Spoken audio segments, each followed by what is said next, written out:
জানিয়ে দেব এই মুহূর্তে হাতে পাওয়া সর্বশেষ গুরুত্বপূর্ণ আপডেট বাংলা সংবাদ। শুরুতেই জানাবো, ভারত গভীর ষড়যন্ত্রে মেতে উঠেছে, দেশবাসীকে সতর্ক থাকতে হবে। ঢাকা মহানগর উত্তর বিএনপির আহ্বায়ক সাইফুল আলম নীরব বলেছেন, দেশকে অস্থিতিশীল করার জন্য ভারত গভীর ষড়যন্ত্রে মেতে উঠেছে। আমরা বলতে চাই, ভারতের দাদাগিরি মানব না, ভারতের সব ষড়যন্ত্র আমরা প্রতিহত করব। দেশবাসীকে এ বিষয়ে সতর্ক থাকতে হবে।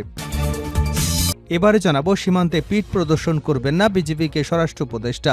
দুর্নীতি থেকে নিজেদের দূরে রাখতে বিজেপি সদস্যদের প্রতি কঠোর নির্দেশনা দিয়েছেন স্বরাষ্ট্র উপদেষ্টা লেফটেন্যান্ট জেনারেল মোহাম্মদ জাহাঙ্গীর আলম চৌধুরী। শনিবার সকালে রাজধানীর পিলখানায় বিজেপি সদর দপ্তরে সীমান্ত সম্মেলন কেন্দ্রে বক্তৃতাকালে উপদেষ্টা এ নির্দেশনা দেন। জানাবো, পাকিস্তানিদের মতোই জনগণ শেখ হাসিনাকে বিতাড়িত করেছে। বিএনপির সিনিয়র যুগ্ম মহাসচিব অ্যাডভোকেট রুহুল কবির রিজভী বলেছেন, শেখ হাসিনার 16-17 বছরের স্বৈর শাসনে কেউ একটু শব্দ করতে পারত না। মানুষ জীবনের মায়া ত্যাগ করে ঐক্যবদ্ধ হয়ে রাস্তায় নেমে তাদের পতন ঘটিয়েছে।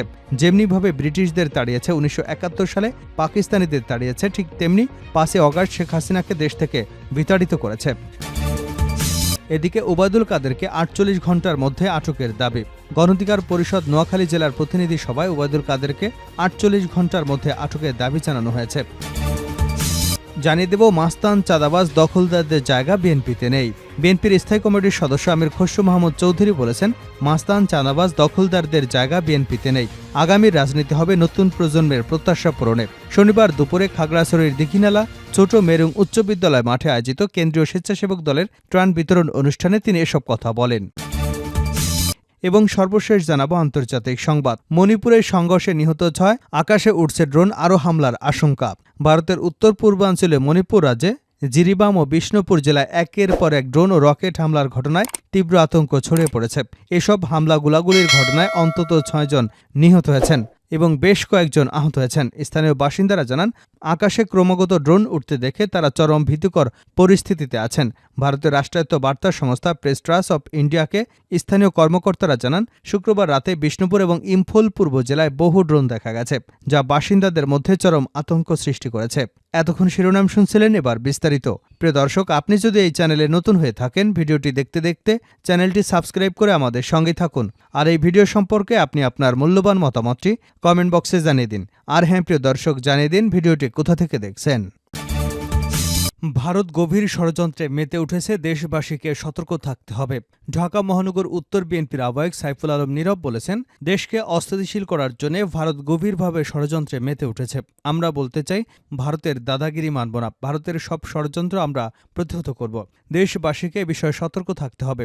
দুপুরে শেখ হাসিনা এবং তার দোসরদের শাস্তির দাবিতে রাজধানীর আগারগাঁওয়ে র্যাব অফিসের সামনে বিক্ষোভ মিছিল পূর্ব সমাবেশে তিনি এসব কথা বলেন। নীরব বলেন, ভারতের সবচেয়ে বড় পণ্য শেখ হাসিনা দেশ ছেড়ে ভারতে পালিয়েছে। তাকে দ্রুত দেশে ফিরিয়ে এনে শাস্তি দেওয়া হোক, কারণ আওয়ামী লীগের প্রেতাত্মারা বসে নেই, তারা নানাভাবে বিভিন্ন কৌশলে ষড়যন্ত্র করছে। ভারতীয় আগ্রাসনের বিরুদ্ধে সজাগ থাকতে হবে।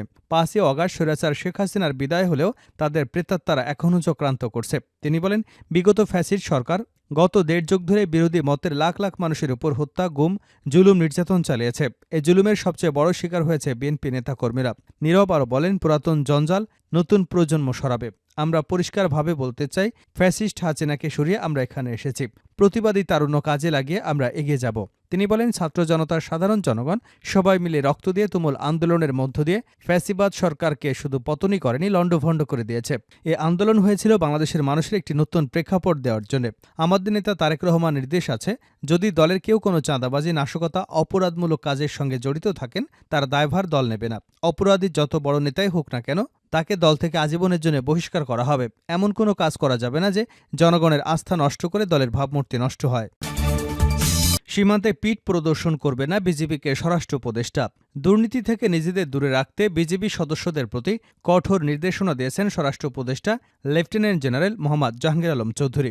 শনিবার সকালে রাজধানীর পিলখানায় বিজেপি সদর দপ্তরে সীমান্ত সম্মেলন কেন্দ্রে বক্তৃতাকালে উপদেষ্টা এ নির্দেশনা দেন। উপদেষ্টা বলেন, দুর্নীতিকে কোনো অবস্থাতেই সহ্য করা হবে না। যারা ঘুষ ও দুর্নীতির সঙ্গে জড়িত তাদের বিরুদ্ধে কঠোর শাস্তিমূলক ব্যবস্থা গ্রহণ করা হবে। তিনি বলেন, বিজেপিকে আইন অনুযায়ী কাজ করতে হবে। লেফটেন্যান্ট জেনারেল মোহাম্মদ জাহাঙ্গীর আলম চৌধুরী বলেন, সীমান্ত সুরক্ষা ও চোরাচালান প্রতিরোধে বিজেপির মূল দায়িত্ব। তিনি এ সময় বিজেপিকে পেশাদারিত্বের সঙ্গে নিজেদের দায়িত্ব পালন করবার আহ্বান জানিয়েছেন। ফেলানির মতো হত্যাকাণ্ড আর দেখতে চাই না উল্লেখ করে উপদেষ্টা বলেন, সীমান্তে পিঠ প্রদর্শন করবে না, নিজেদের অর্পিত দায়িত্ব পালন করুন। অনুষ্ঠানে বিজেপি মহাপরিচালক মেজর জেনারেল আশরাফুজ্জামান সিদ্দিকী সহ বিজেপি সদর দপ্তরের ঊর্ধ্বতন কর্মকর্তা বৃন্দ এবং ভিডিও টেলিকনফারেন্সের মাধ্যমে বিজেপির সকল region commander, sector commander, battalion commander সহ অন্য কর্মকর্তারা উপস্থিত ছিলেন। পাকিস্তানিদের মতোই জনগণ শেখ হাসিনাকে বিতাড়িত করেছে রিজভী। বিএনপির সিনিয়র যুগ্ম মহাসচিব রুহুল কবির রিজভী বলেছেন, শেখ হাসিনার ১৬-১৭ বছরের স্বৈরশাসনে কেউ একটু শব্দ করতে পারত না।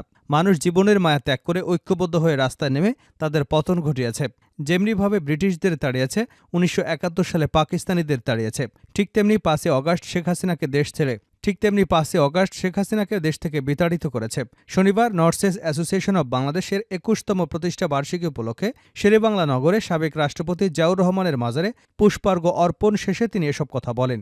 রুহুল কবির রিজভী বলেন, শেখ হাসিনার ১৬-১৭ বছরের স্বৈরশাসনে কেউ একটু শব্দ করতে পারত না। বাংলাদেশের মানুষ কি চাইত আর কি চাইত না শেখ হাসিনা তার ধার ধারত না। মানুষের পিঠ দেওয়ালে এমনভাবে ঠেকিয়ে দিয়েছিল যে মানুষ তার জীবনের মায়া না করে তার পতনের জন্য ঐক্যবদ্ধভাবে রাস্তায় নেমেছিল। তিনি বলেন, যারা নিজের দেশের জনগণের উপর অত্যাচার করে, হত্যা করে, আয়নাঘর বানিয়ে বছরের পর বছর আটকে রাখে, তারা দেশ পরিচালনা করবে কিভাবে? কিছুদিন পুলিশ দিয়ে হত্যা গুম করে দেশ পরিচালনা করেছে, কিন্তু মানুষের জীবনের মায়া ত্যাগ করে ঐক্যবদ্ধ হয়ে রাস্তায় নেমে তাদের পতন ঘটিয়েছে। যেমনিভাবে ব্রিটিশদের তাড়িয়েছে, ১৯৭১ সালে পাকিস্তানিদের তাড়িয়েছে, ঠিক তেমনি ৫ই অগাস্ট শেখ হাসিনাকে দেশ থেকে বিতাড়িত করেছে। বিএনপির সিনিয়র যুগ্ম মহাসচিব আরও বলেন, ভারতের প্রতিরক্ষামন্ত্রী তার দেশের বিভিন্ন কমান্ডোদের সঙ্গে বৈঠক করেছেন। এটা উদ্বেগজনক, এটা উস্কানি কিনা জনমনে প্রশ্ন দেখা দিয়েছে। আপনারা ভারত কি নববধূকে সান্ত্বনা দেবার জন্য, তার জমিদারি পুনরুদ্ধারের জন্য কাজ করছেন? এভাবে কথা বলছেন কেন? তাহলে প্রতিরক্ষামন্ত্রী এভাবে কথা বলছেন কেন?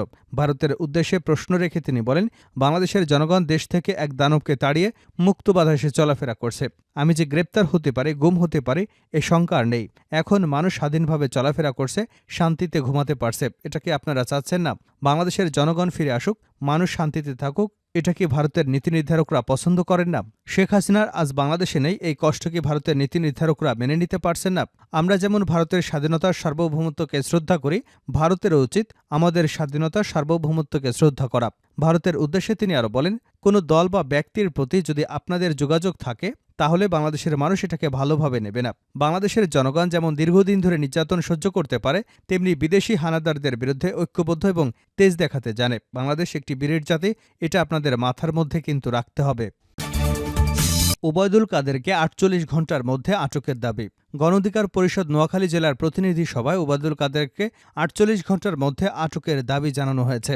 শনিবার বেলা ১১টায় জেলার মাইজদী শহরের মাইজদী কনভেনশন সেন্টারে অনুষ্ঠিত সভায় এ দাবি করা হয়। প্রধান অতিথির বক্তব্যে গণ অধিকার পরিষদের উচ্চতর পরিষদ সদস্য ও সমন্বয়ক আবু হানিফ নেতাকর্মীদের সঙ্গে কাজ করার বিষয়ে দিক নির্দেশনা দেন।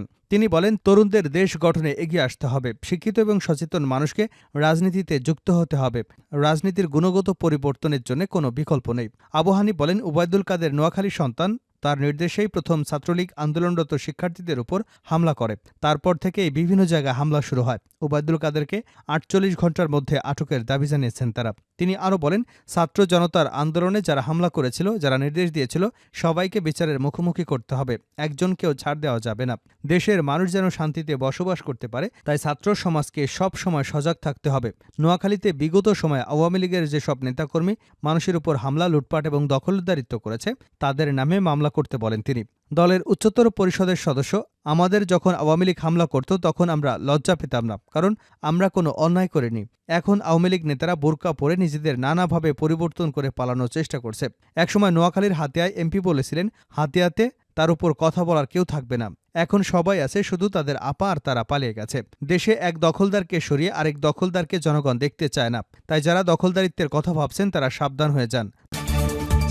শেষ করছে আন্তর্জাতিক সংবাদ দিয়ে। মণিপুরের সংঘর্ষে নিহত ৬, আকাশে উঠছে ড্রোন, আরও হামলার আশঙ্কা। ভারতের উত্তর পূর্বাঞ্চলে মণিপুর রাজ্যে জিরিবাম এবং বিষ্ণুপুর জেলায় একের পর এক ড্রোন ও রকেট হামলায় তীব্র আতঙ্ক ছড়িয়ে পড়েছে।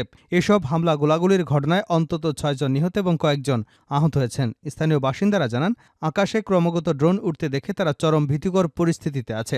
ভারতের রাষ্ট্রায়ত্ত বার্তা সংস্থা প্রেস ট্রাস্ট অব ইন্ডিয়াকে স্থানীয় কর্মকর্তারা জানান, শুক্রবার রাতে বিষ্ণুপুর এবং ইম্ফল পূর্ব জেলায় বহু ড্রোন দেখা গেছে, যা বাসিন্দাদের মধ্যে চরম আতঙ্ক সৃষ্টি করেছে।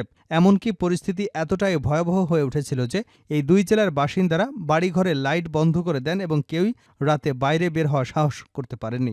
ইম্ফল পশ্চিম জেলার আশপাশে দুটি স্থানে ড্রোন থেকে বোমা ফেলা হয়, যা স্থানীয় বিদ্রোহীদের কাজ বলে ধারণা করা হচ্ছে। এ ঘটনার পর বিষ্ণুপুর এবং ইম্ফল পূর্ব জেলায় আকাশেও আরও অনেক ড্রোন উঠতে দেখেন বাসিন্দারা। মনিরপুরের এক সরকারি কর্মকর্তা জানান, নতুন করে সংঘাত দেখা দেওয়ায় এলাকায় নিরাপত্তা বাহিনী এখন উচ্চ সতর্ক অবস্থানে রয়েছে। পাশাপাশি বড় জমায়েতে বিধিনিষেধ আরোপ করেছে তারা। বিষ্ণুপুর জেলার কয়েকটি স্থানে আকাশে ফাঁকা গুলি ছোড়া হয়েছে। এতে জনসাধারণের মধ্যে আতঙ্ক ও বিভ্রান্তি সৃষ্টি হয়েছে। তবে এসব গুলি নিরাপত্তা বাহিনী নাকি অন্য কেউ চালিয়েছে তা এখনো স্পষ্ট নয়। এর আগে শুক্রবার মণিপুরের প্রথম মুখ্যমন্ত্রী মাইরেবাম কৈরিংয়ের বাসভবনে বিচ্ছিন্নতাবাদীরা রকেট হামলা চালায়, যাতে একজন নিহত এবং ৬ জন আহত হন।